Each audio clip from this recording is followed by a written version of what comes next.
Yes, people, what is happening? So, today I'm going to take you through a bit of a day in the life. We're now finished up our fat loss phase, so I'll pop some shots up on the screen. We got down, I'm just mindful of cooking my porridge, man. We got down to a good lean set point. The whole goal was to get down to a body composition that we're lean enough to then move into a gaining phase. Because the last thing you want to be doing is moving into a gaining phase when you're already carrying a bit of excess body fat. So we just trimmed off the fat. Now we're going to be going into a lean. We're still technically in the reverse dieting phase. This is the most important part of the whole dieting process, because if you just get, a lot of people will get to the end of their diet and they'll be like, yay, I'm done. And they'll just go straight back to eating how they normally ate. And they'll just gain too much body fat back too quickly.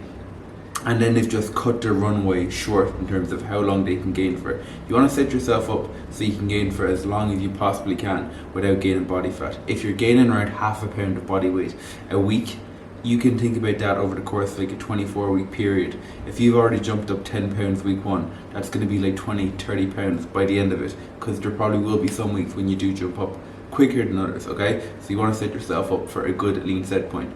Now, however, I digress. I'm going to dive into that a bit deeper in the video.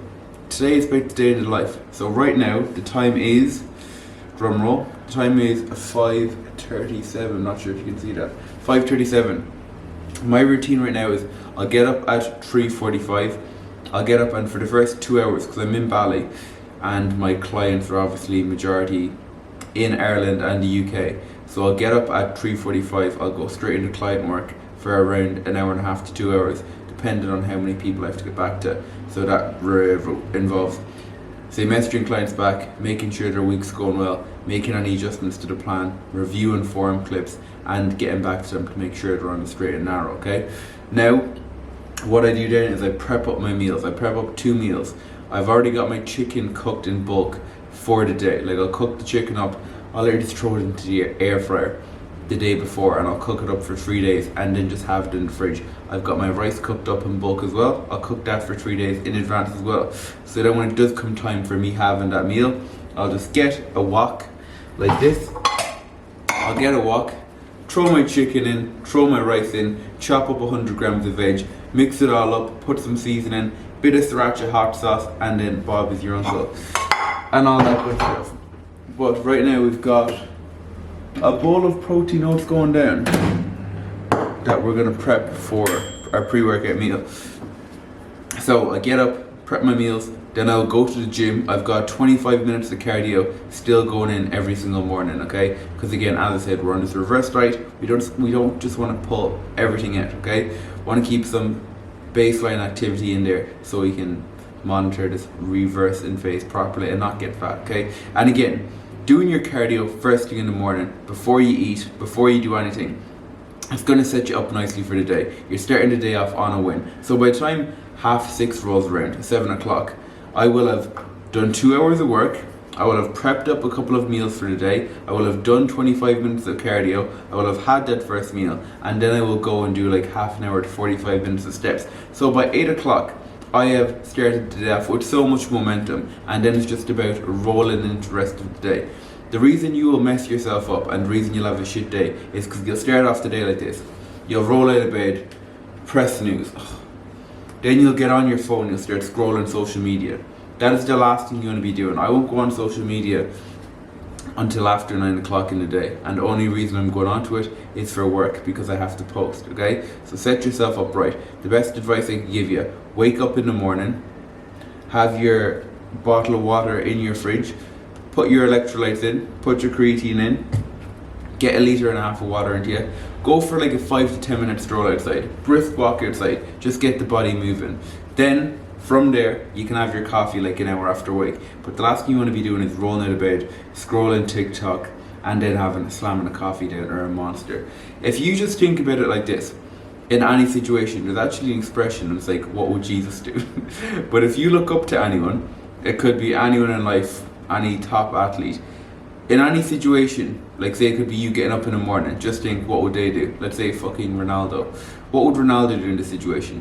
Would Ronaldo get up out of bed, press snooze, roll over, start scrolling TikTok, get up and slam a coffee straight away. No, they wouldn't. Start acting like the people you want to become. And guess what? Lo and behold, you will eventually become them. Now, I digress. I've been rambling here for 5 minutes. Camera is about to die. I'm going to prep up these meals, go get my cardio done, and I will see you later.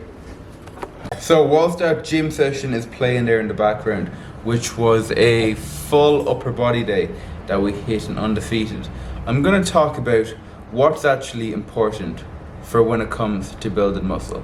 Now, the first thing that I see so many lads doing wrong is when they come to me and they're looking for coaching, they want to get in shape, they want to build an impressive physique.